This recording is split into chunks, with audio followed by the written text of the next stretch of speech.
iDiskiTV powered by World Sports Betting. Mamelodi Sundowns 3, Polokwane City 0. www.wsb.co.za. Diski50 is the name of the code if you want to earn yourself a 50 rands voucher. Proudly brought to you by iDiskiTV and World Sports Betting. Links are in the description and also terms and conditions apply. The terms and conditions are on the website. If you have any problems, www.wsb.co.za. You can speak to them. They will be able to assist you there. Right, Junior? Okay, right. Mamelodi Sundowns winning the game 3-0. We were watching two games at the same time. Sundowns did what they had to do. Great goal by Themba, Zwane. Finally, Ngcongca scoring a goal after missing so many goals in previous matches. And of course, Keletso Makgalwa rounding off the defender and scoring an exquisite goal as well. 3 goals for Sundowns. They did what they had to do in this game. Kulego, I'm not surprised. Lengwenya lezi class man. Zimnandi kakhulu le out. I don't care who says what. This is a class team. Ngitshelile Nkululeko mawungacheka igoli kamshishi bra.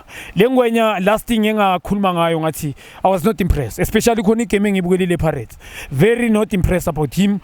Beng yabona ne approach ye game le bayidlalile le manje baroka. I approach yabo kushukuthi I was happy ukuthi after 10 minutes game mari approach a game ngikhuluma ngebody language bonke ngikhuluma nge11 eqalile. I was not impressed, but today my brother you could see ukuthi the team what is he capable of. Mawungacheka the way they were moving the ball around bayazi ukuthi bafuna ama goal mari they had to move there. Everybody was touching the ball before figuring it in. You understand, it tells you core defender, core midfielder and striker today. It tells you class. It's you can Nguleko, it's a defender, a midfielder and a striker. I told you, coming all right.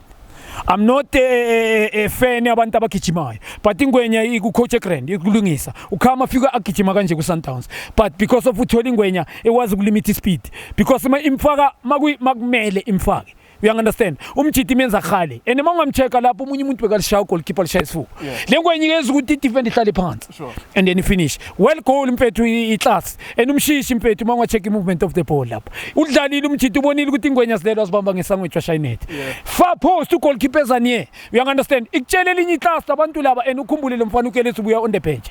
You understand? Nkululeko njoba ngisho if Rivaldo was not happy, especially in Game Highlands, it tells you good thing. Chelile ngati akush kutaxi quality le, but he was a bit rusty, slow gula game. But look at him, nange game namhlanje. Ubeka compliment to Trompo. And among check coach kona lewa mtanglisha nge game Chiefs. Like Chiefs says the second half.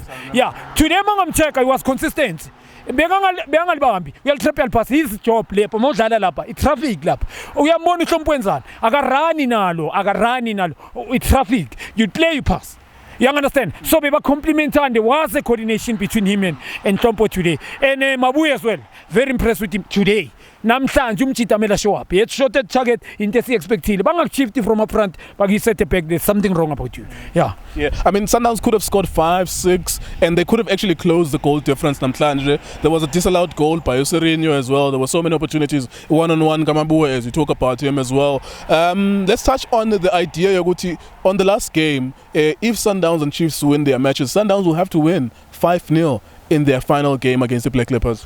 I mean, no man be Sundowns is lose their game. For example, you win. Obviously, it's gonna win. They're gonna win. But it's not cool about it. But I wish I would see Anya told this good to one team. I wish Banga complain after watching Kaizer Chiefs today, especially Revle plan the lens the game. I'm a brother. I say give me competition because I'm not gonna come. I still believe Sundowns will win. I still believe definitely when he came here, they will win. He came le Polokwane and the league was will win because in reality it's good in Kulego. Sundowns for them. Both are the Black Leopards. I know Gucci. Ible part they are going to defend. Bazo marker. No man have a relegation, they playing against the class. Joban Uchela, they will mark. Definitely will chase the game. And Ucheza became goes over for the opportunity with the Sundowns. Joban Chela Sundowns, anybody can score. They will win that game. And the Kaizer Chiefs, obvious Baroka. ngiyayinika ukuthi ngayiwina ilo kule game leyo idlala but ikayi2 njoba ngisho Kaizer Chiefs mina kimi akusi obvious because indlela abadlala ngayo manje I'm not convinced. I'm sorry unless kwenzakala lento enzakala namhlanje kube nomunye uthola red card and then it can happen but ukuthi bazwinele bazkorele I know if they score Leopard will score as well because ayikho balance their team is not balanced any coach ngaphandle mawungayichecka njoba ngitshela even the depth there's no depth there angeke ukhiphe uEva namhlanje ngenze example you take out uKhama ufaka ungezana ufaka ungezana ufaka okay abafethu ndlala ngathi. Let's look at the realities though. The reality is that it's going to be very difficult, and I know Dobsonville is very difficult for Sundowns to play their fluid passing game. So I'm not sure if they can score 5 in that game, and I think that the reality is that if Chiefs win, Sundowns will definitely have to score 5 because they're like 4 goals behind. We call difference. Yeah, in reality, they come. Ground is too bumpy.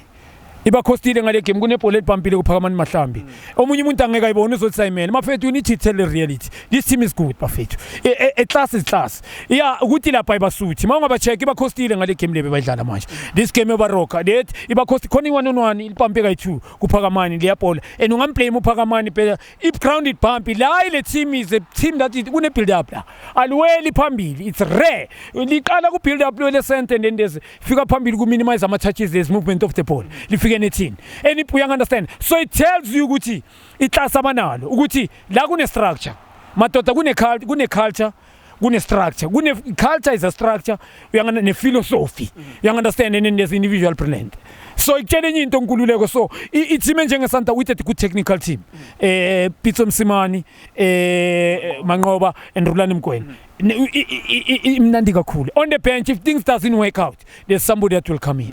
And when you look at it now, as we wrap up this conversation, I guess the Sundowns players will look at Ibaroka game as an opportunity lost because Ibisa Zandle Nzabo, whatever would have happened to Chiefs, or whether it's referee mistakes or whatever the case is, that if they defeat Baroka or if they win, if they draw against Baroka, all they needed to do was to make sure that they win their remaining games. Yeah, nkululeko lapha bayenza iplanda. Mara ngiphinde ngiba understand abachita.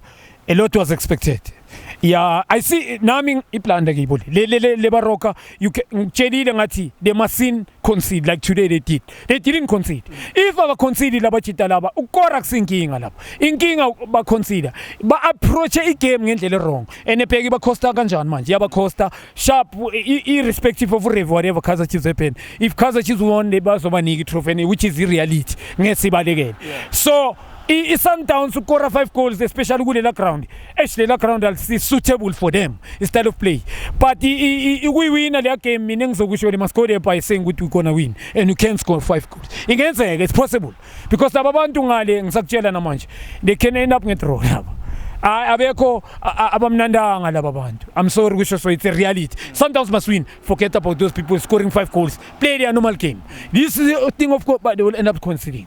You understand? And in this team, ihlale back yabona ile pass nayo. You understand? Ngoba kuna couple of experienced players lapha kuba rock. You understand? So he play the part. So njoba ngisho ngithi they must go there without putting pressure on themselves and then win the game. And then izobishayila. Laba bantu i50-50 abamnandanga. Straight up yeah. All right, there you go. www.wsp.co.za 0645250513. A video clip of how you saw these games. If you can send those videos before 10 or 11 tomorrow, we'll be able to put up a show where you see other fans as well talking about the games. Also, we are live on Facebook. We shoot our videos on Facebook Lives, and sometimes they even go viral. 50,000 people watch those videos. So thank you very much. Go there and join and follow and like us on Facebook. Thank you so much for watching the video.